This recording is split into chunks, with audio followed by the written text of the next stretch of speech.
Welcome to Under Construction, the show where we talk about Charlotte sports and culture. I have Jamal here, Vince here, and I'm Kaiser. I'm filling in for Rodney, who is out living his best life right now. Living his best life. On vacation. So the first thing we're going to talk about, we're going to go right to our segment called the 10th Pick. And we're going to talk about a historical event that happened in Charlotte sports history. We had our 6th Charlotte Hornet to ever make an All-NBA team. That's Kemba Walker. He made the 3rd team. However, it wasn't all well received by Hornets fans because... Of course. Well, what is not there? Because Kemba Walker is now eligible to receive what is called the Supermax deal from the Charlotte Hornets, meaning that he could make up to $221 million Let me hold something, man. over 5 years. That would put him about $44 million a year. So, what are your thoughts on that? What are some of the implications, and what should the Hornets do? You already kind of said what we thought a few weeks ago. There is no discussion. There's no, you pay the man. It's that simple. You, that's the brakes truck backing up. Like the truck is out there. Mike was like, hey guys, look, come back. Got a little more room. You know what I mean? You pay the man, because the thing is, like, if you take away. Let's not even talk about basketball reasons for a second, okay? Let's not even talk about on the court stuff. Let's talk about ethics.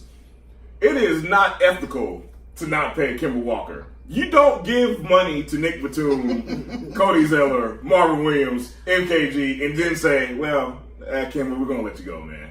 That is just not. Look, if the brass of the Hornets were to do something like that, what kind of message does that send to any potential free agent who ever might want to come? Absolutely, yeah. Nobody thinks about that part of it.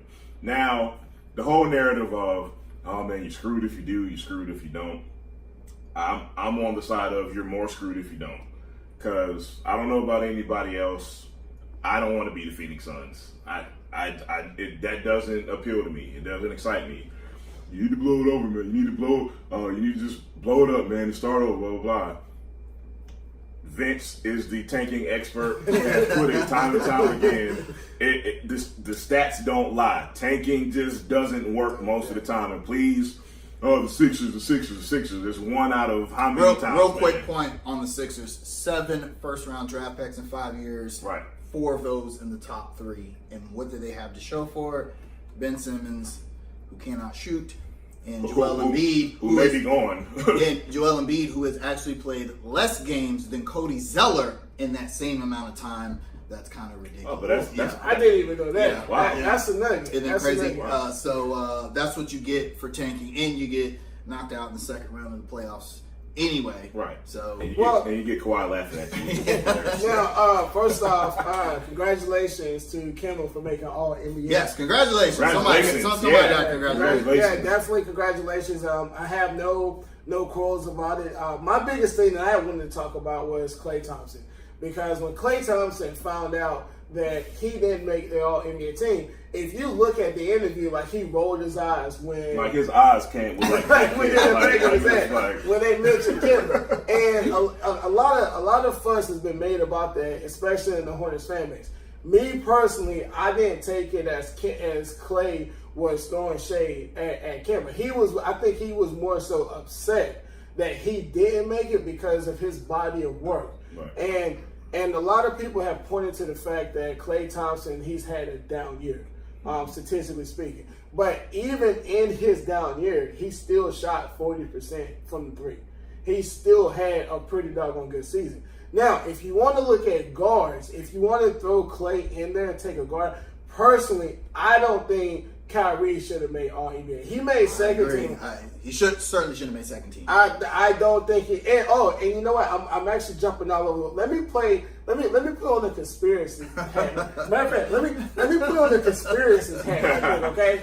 How about this? You know how we believe that the NBA has it out for Charlotte because they still hate Jordan from his playing days, right? Right. How about this? The NBA really didn't want Kemba Walker to make All-NBA.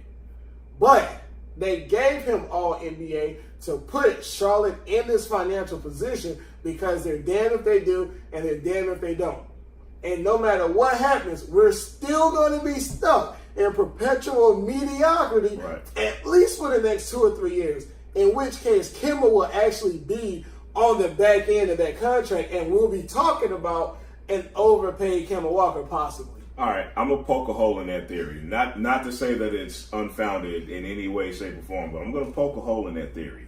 The one thing I would kind of argue against is that the NBA, because we know the national media, the journalists, TV, everybody would prefer to see Kemba Walker play in a bigger market. So all the people who voted for that, more than likely, in their best interest, wouldn't want to put Kemba Walker on any All-NBA team, because that means he wouldn't have to get the Supermax. More teams could pay him under the Supermax. The 170 actually 141 million. 141 million as opposed to what he could get now. So I'll poke a hole in that theory. Another thing that I want to get at, that I do want to discuss as far as Kyrie Irving being on the second team. These All-NBA awards are for that particular year. They are not legacy awards. You get what I'm saying? Yes. And I truly believe Kyrie made it based off his work previous to this season. And that is not, that's just not the way it's supposed to work. And I think that might be why Klay Thompson had some beef with not being a selection. Right, because other players were getting in just because of who they were. Right. And he did not. And he did make it a point to mention that, he's going to his 5th straight NBA finals. So look at my body of work. Right. So yeah, again, that doesn't matter. Now with that being said, I would put Klay on one of those teams before I would put Kyrie on. Agreed. Even this year, even in a down year, I would have done that. Yeah. I felt like Kyrie Irving destroyed a potentially great. I believe that. I agree. I agree. Just because he wanted to be that guy, Big and then guy. he found out he's not built, which is always the argument in the Hornets group about Kyrie versus Kemba. Right. Kyrie can't be that guy. I understand he came up clutch in the 2016 finals, but if honestly, they don't win that without LeBron. Let's be honest. They're not even there without LeBron. And James. There's a saying that I think fits Kyrie perfectly. You got what you wanted, but you lost what you had. Yep. Absolutely. And I think that fits him perfectly. Because we're not going to spend all day talking about the Celtics. No. But if you look at that roster, and you only get that Yeah. out of that roster, And they made the ECF without you? Without you? Him. Yeah. But yo, real quick. I know we typically don't speak basketball on a bigger scale, but after what happened last night, I think we kind of have to go into this conversation. Sure. That's true, yeah. So the Eastern Conference Finals just ended last night. We now have our finals matchup set. So real quick, let's dive into this. What are your guys' thoughts on the NBA Finals? What are your guys' thoughts on Toronto making it? DeMar DeRozan, the Spurs, Skill, all of that. Skill. Skill gonna be mad. Skill. I cannot wait. Now, Skill posted on this Twitter last night after they made. Did you see it? I follow. Yo, listen. Let me tell you something. There's a lot of things in life that I don't like, but it is impossible for me to achieve the level of hate that I saw in that minute-long video from Skill Bayless. That dude is salty, man. I mean, I've got friends that are Spurs fans, like real Spurs fans, and they don't feel the same way about Kawhi. They feel like the Spurs organization messed up by allowing him to leave, and then by catering to Popovich, and a lot of them feel like Greg Popovich is kind of overrated because look at the players that he's been able to coach. He's been able to coach. Tim Duncan, Manu Ginobili, Tony Parker. I mean, he's got 5 Hall of Famers he's coached over the last 20 years. So for Skip to feel that way, I just and a lot of times I ask myself if he's basically doing it for the bond. Because him being with the TV show. But I think that's pretty obvious. to be a grown man, and when you go look at it, Jamal, because I know you tend to get a little bit more emotional than we do, but when you go look at it, he pretty much attacked Kawhi's character. And that was what I had. That's not even a line I crossed. Yeah, you know what I'm saying? Like, he didn't even keep it basketball. He attacked his character. But we're talking about a guy who says things from shock value. It's pretty obvious he does at this point, which is him and Stephen A. created the sports hot take culture. Right. So this doesn't surprise me. Right. And then which allowed Facebook fans to follow suit and come up with their own hot takes. That's another story for another day. Thoughts on the finals and all that. As far as the series goes, everybody's counting the Raptors out. I mean, understandable. They're playing Team USA. It's understandable. However, I give them 2 games. I say 4-2 because Golden State falls asleep sometimes, man, and that's pretty much it. I don't think Kevin Durant is going to play in the finals. I think that injury is way more serious than what they're leading on. With that being said, that ball moves better. The chemistry is a little better. If they keep that up, they won't need that closer. Right, yeah. You know what I mean? Like Kevin Durant is the closer when the situation warrants it. But in this case, I don't think they'll need it as much. But I think the Raptors eke out 2 games. I agree. I think 4-2 Warriors is what it's going to be. I think we are seeing something we've never seen in the last 4 seasons, and that is a fully healthy playoff Steph Curry. Yeah. Every year, Steph Curry has had some kind of lower body injury, normally to his ankles or his hamstring or something, and then we get a slightly less effective version of him, and then there's this narrative, which I don't believe is true, that Steph Curry dwindles in the spotlight, on the biggest stage. You forget he averaged 25 points a game in that first NBA Finals series, which I believe he should have got MVP over Andre Iguodala. Right. And and then last season, 27 points a game and almost averaged a triple double. Lest we forget, people wanted to give LeBron James the MVP for almost averaging in a losing effort. But yet with Steph Curry, it's like, so now we see a healthy Steph Curry. What he's doing right now in the playoffs is who's gonna guard him from the Raptors? You're really gonna take Kawhi Leonard and be like, okay, guard Steph Curry, and then now you gotta worry about Klay Thompson. Here's the deal: a lot of people don't realize Toronto actually has home court advantage. They're better. They have home court advantage. So with that being said, with them having home court advantage, and with the Warriors basically having 2 weeks off, I think you're going to see a perfect situation of rust versus rest. Yeah. And I think Toronto takes game 1 very convincingly, and then I think the Warriors are celebrating on their home court in game 5. I can see that. One thing I want to add, very, very, very intriguing matchup in my opinion, Siakam versus Draymond Green. That matchup just intrigues me. And I was going to ask, what storyline are you guys looking forward to the most? If I had to say a storyline, and this is kind of like if it happens, because I don't know if it will happen, but if the Raptors even push them to Game 7 and Kawhi Leonard is being Kawhi Leonard, you got to start putting him. You got to start elevating him to that first tier status. Yeah. It got to start being LeBron. You got to start having them conversations. You got to start having those conversations. Okay, that's MJ like stuff. Yeah. If he messes around and makes this, at least makes it close. He's averaging 30 plus throughout these playoffs too. Right. So. He's averaging against the 2 games against the Warriors this season, he averaged 37 points a game. So that should be. And I think they went 2-0 during the regular season too. They went 2-0. Well, actually, Kawhi didn't play in 1 game actually. Okay. But Kevin Durant didn't play in 1 game either.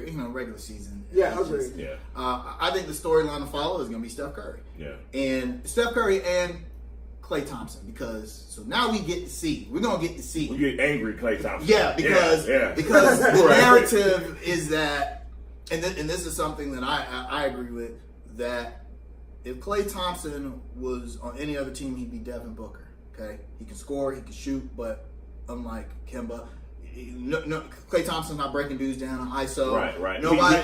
Klay Thompson is dependent on the whole talent around him. Actually, right. So, but now we know that Toronto is not going. They're going to hound Steph Curry. They're going to do whatever they got to do, which makes Draymond's job even that more. And that kind of goes in I'm looking forward to 2 storylines. Well, I'm looking forward to 1 storyline. The other one I just kind of want to see how it plays out. But the one I'm looking forward to would be Kawhi versus Klay and Kawhi versus Dre. And I don't see Dre guarding Kawhi that much, but I definitely see them getting switched up on each other. But that's a boon for the Warriors. They got two guys that can really straight up defend Kawhi Leonard. One more thing we're not talking about is the bench. Because I'm going to tell you like this, man. Toronto looks like a different team when their bench plays. Listen, you know what the secret is?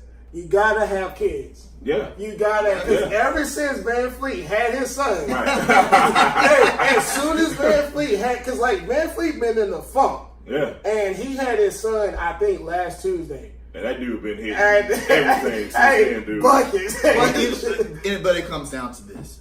If you got to depend on guys like Van Fleet to have career games all the time, you're not going to beat the Golden State right, Warriors right. because and you know there's been this narrative that Golden State's they're not as deep as they were in 2015, which is true, but the Kevin Durant effect. Yeah, them guys are playing really well. I was gonna say, man, like the last couple of games with their young guys, Yeah. like something called McKinney. I've never heard of him. Quinn Cook. Like these Come guys, on, like, Looney has been playing. yeah, like these guys are coming out of nowhere, man. And here's, I don't think the bench narrative will be as emphatic as we're making it out to be, because I had Milwaukee in the finals because of their bench, because they had a deeper bench, and they just lost 4 straight games. Right. And a lot of people are actually chalking it up to throwing Brogdon back into the starting lineup, even though he had a pretty good playoff series.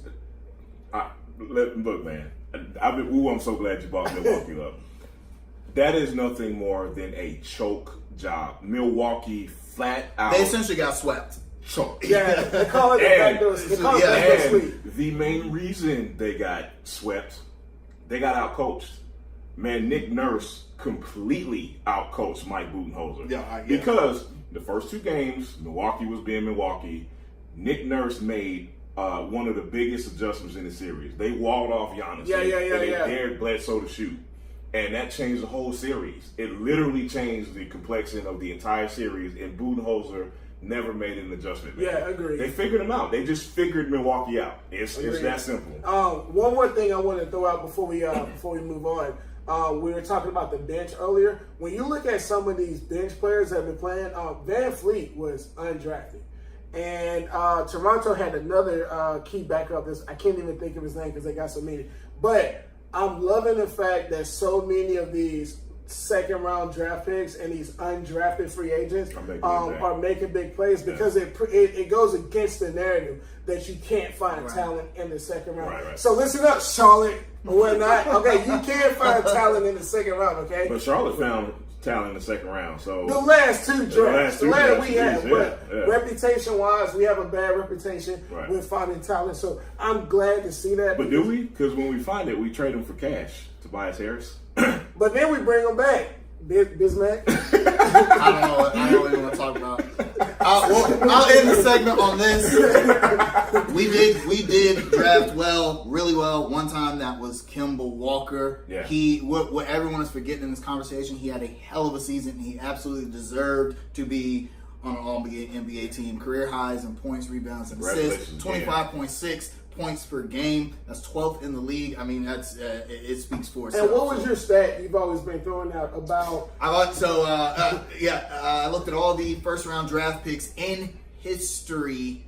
You have 5% of them have made one All-Star game. 4% have made an All-Star game and an All-NBA team. Only 3% of all first-round draft picks in the lottery era have made multiple All-Star games and an All-NBA team. Kemba Walker's in at 3%. That's rare company. Air. Yes, very rare air. So, all right, so let's move on to something more somber. A section we call back-to-back winning seasons, something the Carolina Panthers have never done in 20-plus years. And the big news right now is Cam Newton was not seen throwing in team OTAs. Is this a big deal, or is it much ado about nothing? Reminder, Cam has not thrown in OTAs in previous seasons.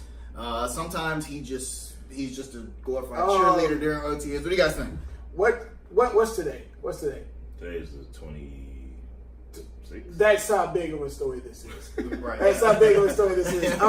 This is absolutely nothing than the recovery process from his surgery, and because we drafted a quarterback in the 3rd round, this is going to constantly be a topic until Cam Newton gets out there and he throws for 300 yards per game or he throws 4 interceptions per game. This is nothing. I think because of the platform of our podcast that we got going on, we kind of have to talk about this or at least acknowledge it. But this is absolutely nothing. It is.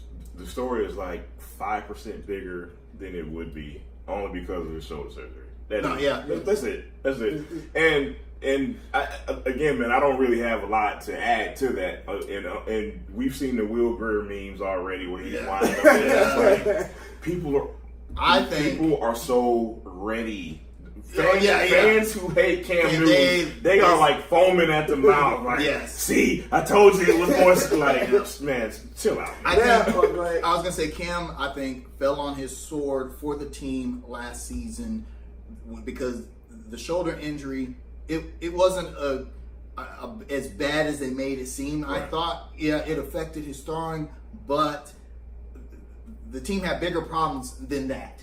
We all knew the defense blew, and I don't think they wanted to come out and say that Washington was the issue. They you know how the Panthers organization is. They're very classy. They didn't want that. That's why they didn't fire him. Right. They just demoted him, and then they could say, well, hey, Cam's shoulder wasn't good, so that gave us, late in games we were unable to generate offense. It's like, well, we wouldn't have to if the defense could keep, people off the field. You got guys in 15-yard cushions, and the defense and the offense just throwing out routes over and over and over again. And which is something the fans see, but you wonder why. I do it all the time. I'll be sitting down here with my wife, and I'm like, out route. Hitch. If I know, if you know, then if you see it, then certainly, then the professionals see it. Exactly. So I think they just said, okay, hey, Cam's shoulder was injured, and they're kind of carrying that narrative into this season because Cam Newton's been in the league 8 years. He doesn't really need to throw during OTAs. Right. So there's no use. Yeah. So, all right, enough of that. But speaking about bigger NFL news, the NFL actually banned the Oklahoma drill. The Oklahoma drill is a full contact drill that was developed in college football by the Oklahoma Sooners, actually, and the NFL decided to get rid of it. What do you guys think about this? Is this a continued shift towards safety, or is... I want to open up by stating by saying, Roger Goodell, go away. Yes, it's always... Dude... man, Roger Goodell has attempted to be, I don't know, man. He's attempted to modernize football and to quote unquote make it safe and all this other stuff, man. But banning an Oklahoma drill on a professional level, it's going a little too far, man. It's going way, and this is one of those moments where I wish we could speak to a professional player just to see the lunacy in this, because I'm sure if we did, a professional athlete would be like, why? It's useless to get rid of it. And furthermore, how do you police it? How do you police professionals not doing the drill? Do you have cameras at practice? And do you how does that work? You know what I'm saying? To answer that, I saw something in the article I read that basically said that whenever minicamp starts, there's actually a sharp increase in concussions in minicamps, and it's been attributed to this drill right here. Now, I'm going to go against the grain here. When I was in high school and I played football, and we did Oklahoma, I did everything in my power to avoid doing that drill. I'm going to be honest, I hated that drill for the same reason that the NFL, that they're at least publicly saying the reason why they're banning this drill went out, because I never saw the point in it. You put one or two people up front. They hit helmets, and then you got to fight through all those uglies trying to knock out the running back. And I was a defensive player in high school, so when we did the drill, I always felt like whoever's on defense was always at a disadvantage, no matter how good or how great he was, because that running back he can split those linemen. He can try and juke and go left and go to the right. And no matter what happens, it's always the running back who kind of gets to shine, who gets the praise and all this stuff. So I don't have a problem with them doing it. I hope that it kind of trickles down to the other levels. And I know it builds like camaraderie and, gets you hype and all that. But I've seen people like knocked out cold. So this is football. Yeah. I didn't play football in high school. Right. I did boxing. And actually. me not wanting to drill is probably why I'm not playing now. So I'll throw that out there. So I think when you in any contact sport, these guys, this has always been my thing about the NFL. Mm-hmm. These guys know what's at stake. Right. And if you ask any player, they wouldn't have it any other way. I mean, think about all the concussions Luke Kuechly has had, and they like literally have to drag him off the field, every time they even think he has an injury. I don't think the players at a professional level mind the Oklahoma drill all that much. Now, how effective is it? Well, we don't really know, but Oklahoma was a successful collegiate football program, and they did the drill, and that's why it kind of permeated upwards to the NFL. And which has been used for 30 yeah, years. exactly. They've been doing all this time, and I think this is just another. The NFL is scared of lawsuits. Right. They the settlement they had to pay out has affected the landscape of not just the NFL but all contact sports. Now you have just given me another angle with this story. The light bulb just went off as soon as you said that, and this is where I get a little more angry about this. Man, the NFL is a $7 billion pot. What are they worried about lawsuits for, man? You gonna lose $1 billion and you got 6 left? Really, NFL? That's the kind of annoying stuff. This is why I dislike Roger Goodell so much, man. Commissioners, I guess typically you're supposed to keep owners happy. I guess that's by definition that is a commissioner's job. Yeah. But this dude goes too far, in my opinion, man. And this is just one of those little annoyances that prove it. Because now that you've mentioned it, that's probably what it's about. Money. It's always the bottom line is just greedy people being more greedy.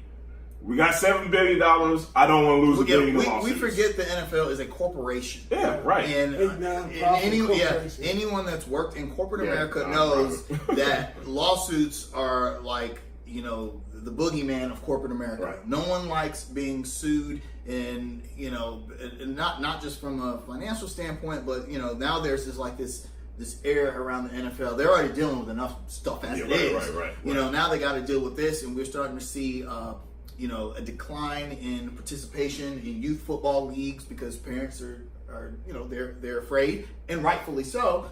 But I think this is the highest level. It's something like we're gonna ban a drill. We're gonna change the kickoff rules. We're gonna me personally, I will admit the reason I started watching football as a kid was the violence aspect of it. Remember when the NFL used to release them big hits? Yeah, right. Tapes? Right. I used to love those. And the NFL films music. That was great. I love seeing people get hit. I just do. And now that aspect is completely gone, and it has changed the way we view the game. But like you said, the NFL is a corporation, and it's becoming more corporate. Yeah. I hate corporate stuff, and why does it have to filter into my sports? As a hardcore sports guy, I don't want to see corporate and sports mixed.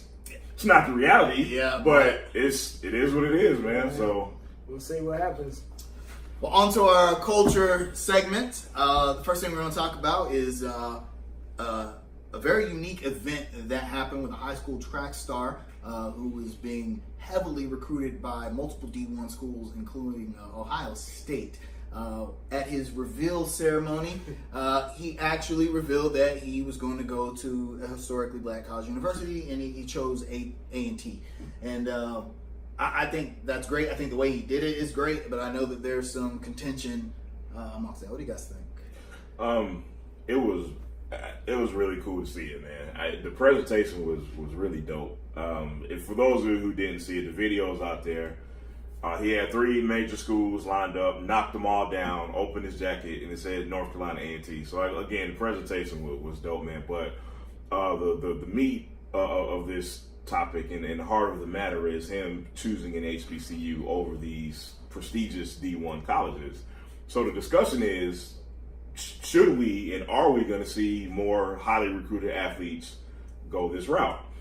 As far as should we see that, I think we should keep it up to these kids to do whatever their heart desires. Now, as a black man and as black people, of course, we want HBCUs profiles raised. We would love to see HBCUs profit off of black athletes like we do the regular D1 schools. I think that story sounds good in theory, but I don't think it's going to be the reality going down the road. Now, if it happens, cool, but I know this is a track star we're talking about, but I can't help, the first thing I'm thinking about is more basketball and football players going to go this route. And again, just to repeat myself, I just don't see it happening. It would be cool, but I just don't think that would be the reality. And to me, it would have to start with one athlete who's like the number one, number two guy, and it would have to start a wave for that to even think about happening. We'll see. You essentially took everything I was going to say and then said it. But first and foremost, congratulations to the kid on not going to the school where he had to go, but going to the school where he wanted to go. Right. Everybody knows I'm a Tar Heel fan. I hate that other shade of blue. But I will never get upset at a kid who chooses to play for their school, because the bigger picture here is that he was able to pick whatever school he wanted. Right, and right. I will always appreciate that. On another note, these reveal ceremonies, these commitment ceremonies, they've gotten a little old because it's very redundant. Yeah. And so big ups to that kid for doing it the way he did. It was classy. It wasn't too flashy. It looked like he had Right, fun. because it appeared that he had chosen Ohio State, and everyone cheered, and then he knocked it down, and it was like, there's a twist. Yeah, it was. So I thought that was pretty dope. But I will say this: it's a little easier for a track star to make that decision because a track and field athlete, the school that he chooses isn't going to affect his professional career as much as a basketball or football player, because you're literally talking money. You are literally talking money. If you're a football player, the difference between going to A&T and Ohio State could be millions of dollars.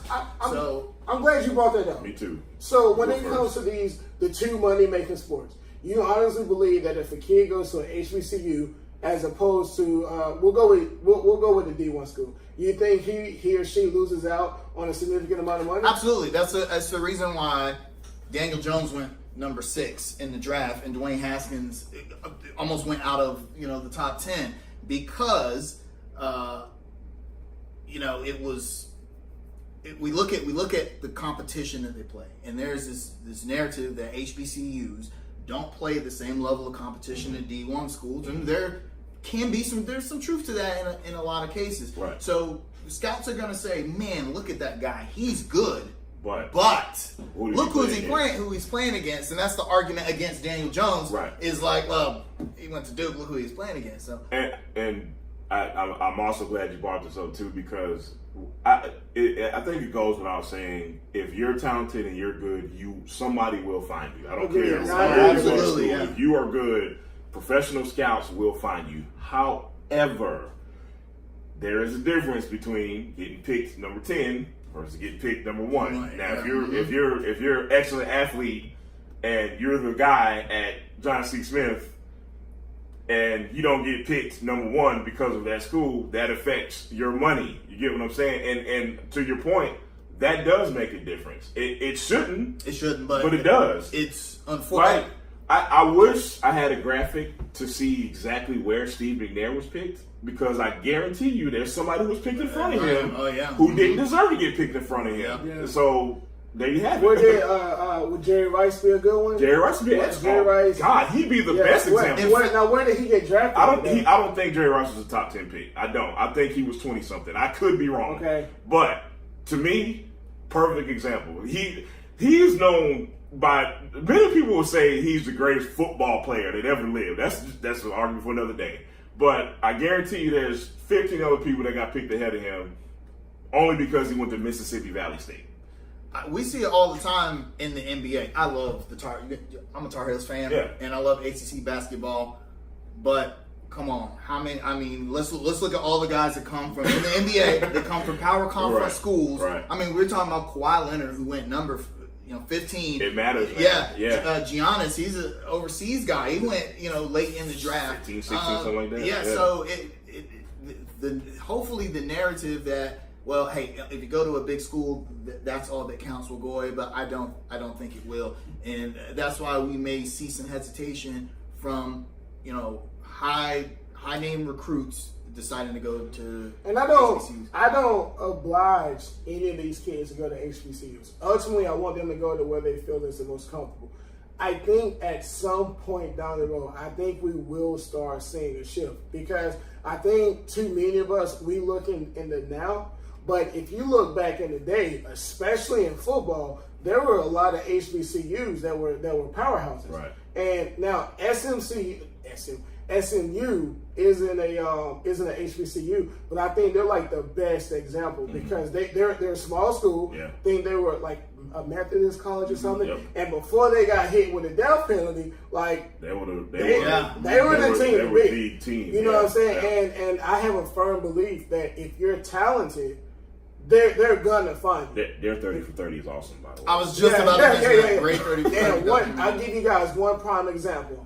Ed Oliver, D tackle out of Houston. He was a consensus 5-star recruit. I want to say he was 12 in the nation coming out of high school, and he could have went to any school that he wanted. Texas Tech, one of them. Texas, one of them. All of those. He really wanted to go to LSU, and he went to Houston. He stayed home because his reason for, I think his older brother was playing there as well, so he stayed there for family reasons. And he became the first ever 5-star recruit to go to a non-Power 5 school. Wow. And this year, he just got drafted number 10th overall. Yeah. So I firmly believe that if you do good, they're gonna find you. And we could talk about, like, I got plenty of examples, but I think that's the best one, Ed Oliver. So go with that. Cool.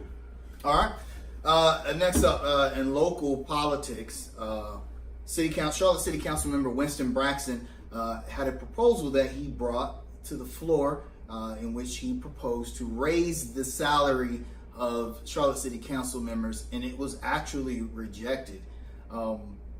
This was interesting to me because y'all know how I feel about politicians. I think a lot of people, most of us here, feel the same way about politicians, even though, like, we know Winston. Most people in Charlotte know him. We know him from from the culture here in the city.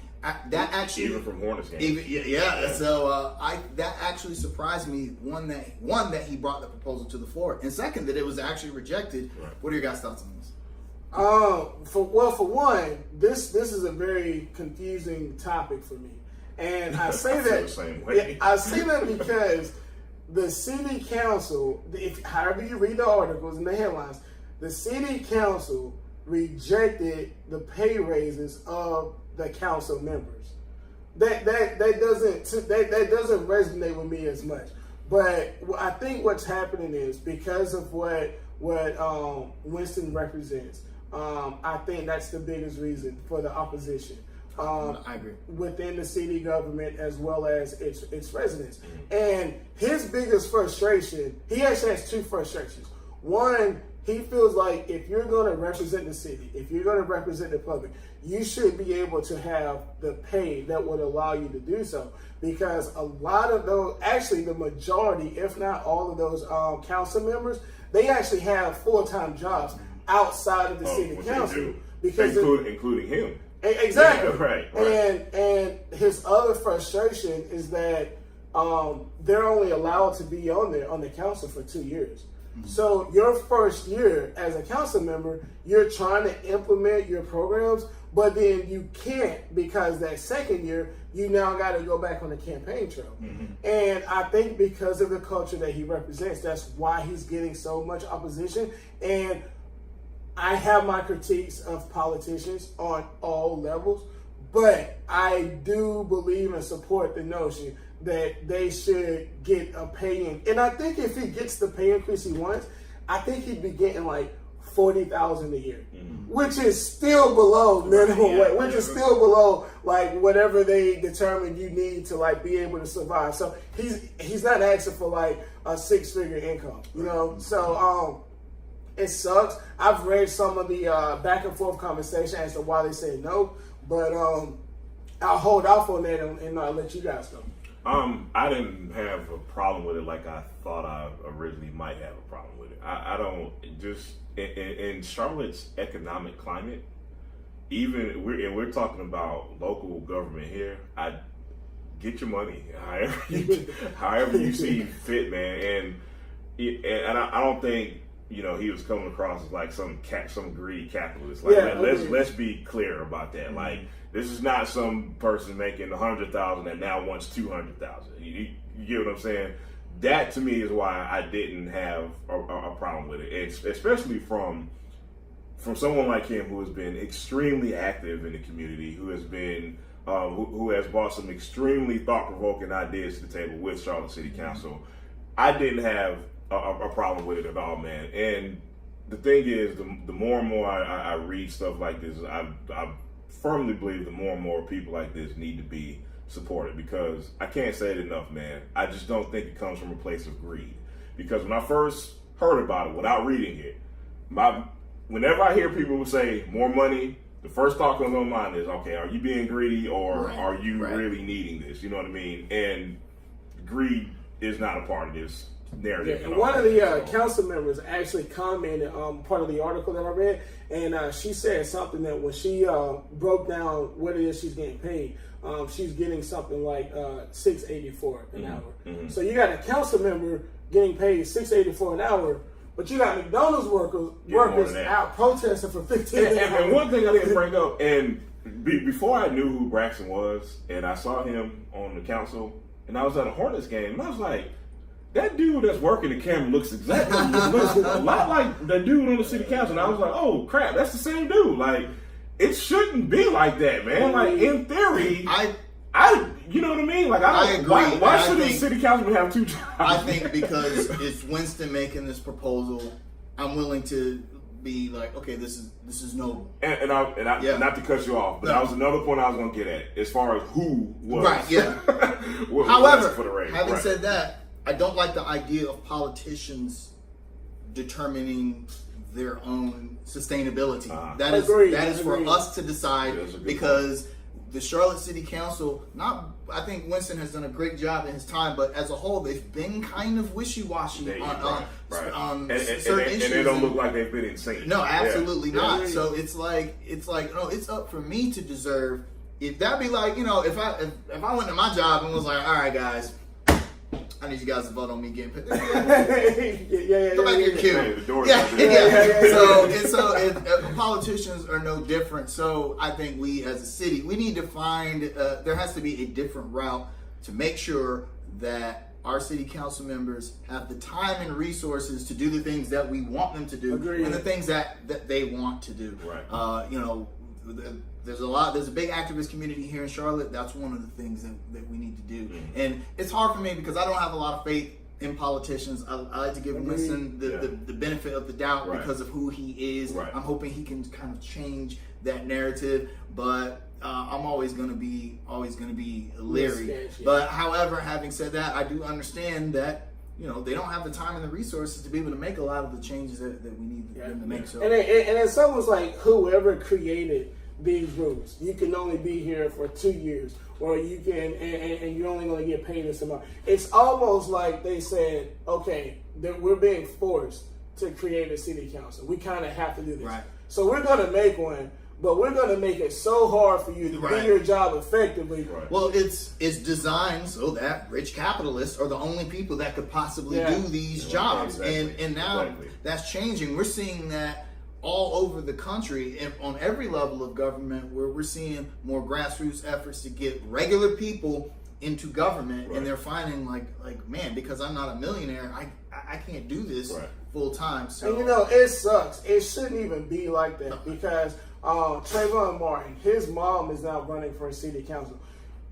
A lot of the newer people that are getting into politics, they're getting into politics because they had a family member get killed, or their kid got deported, and now they have, or some extreme reason why. And I just think it sucks that the public, we're having to deviate away from what we want to do because we were touched by the system, so to speak, and the system isn't helping out. And the only way for it to get better is if we actually. But that's what you do. I tell people all the time, you cannot change a system by continuing to invest in that same system. You have to do something different, and what that is you gotta get your hands dirty. Yeah. So you know, you gotta start tearing it down. Yeah. Props to those people who were activists or that went through tragedy and said, you know what, I've got to change this from the inside, and they're trying to do it. So it is up to us as citizens to try and help. And definitely shout outs to them. I'm not denigrating the work. It just sucks that. Absolutely. It takes that tragedy for you know what I'm saying. Yep. So continuing to talk about Charlotte, a new report just came out that Charlotte is now the 16th largest city in the United States. We were previously the 18th largest city as of the last census, so now we are the 16th largest city. We're still the 24th largest metropolitan area, but that is changing because that report also said that the surrounding cities in our metro area are growing at a higher rate than Charlotte. And I know why that probably is, but what do you guys think about Charlotte growing? It's a mixed bag for me because you know, we see all these reports about Charlotte growing and doing this and doing that. And there's an interesting story that ties into this, man. So I'm driving Lyft over the weekend, and I actually get a person who is from Charlotte in the car, which is rare. Not only was the guy from Charlotte, but we went to high school together, we found out. So we was like, oh, man, you went to West Charlotte. Oh, yeah, you went to West Charlotte. Okay. So this person in the car is telling me about his economic struggle and how it's hard to find job that pays decent money, and he can't stick anywhere because they keep offering low-paying jobs. So the point I'm trying to make is all this growth, but why aren't people from Charlotte benefiting from it? I've mentioned this report ad nauseum about the economic mobility about people from here, and I just cannot stop thinking about that every time these type of reports come up. And I try not to be conspiracy theorists. I don't like conspiracy theories, but at the same time, me and the guy mentioned the fact that it's just like, is it done by design to keep people from Charlotte down? Like, why is it so easy for transplants to find these jobs that we're coveting, and they get them so easily, and they're benefiting from it, but the people from Charlotte are not? Yeah. I know too many people like this gentleman I spoke with. So I can't help but to think about that stuff when it comes to the growth and all this. I'm gonna piss you guys off, okay? But before I piss you guys off, I'm gonna throw this quick nugget out there. What I get from this article, being a real estate agent, is that those outlining cities that are growing at a faster rate, if you have the ability to go buy some property, go buy some property. Absolutely. Because when that development hits that area, and all these investors and developers want to come and buy, you're going to be able to sell it for top dollar. Now I'm going to piss you guys off. When I see Fort Mill and Rock Hill and those other areas growing faster than Charlotte, do you know what that tells me?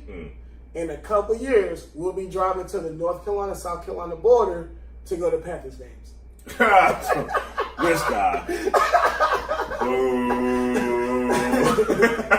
So, hey, it's gonna happen. So that could happen. That's as far as the Panthers would move because you do not want to stay. Here's the thing about Charlotte. Charlotte is the 16th. Me neither. Caught me off guard there.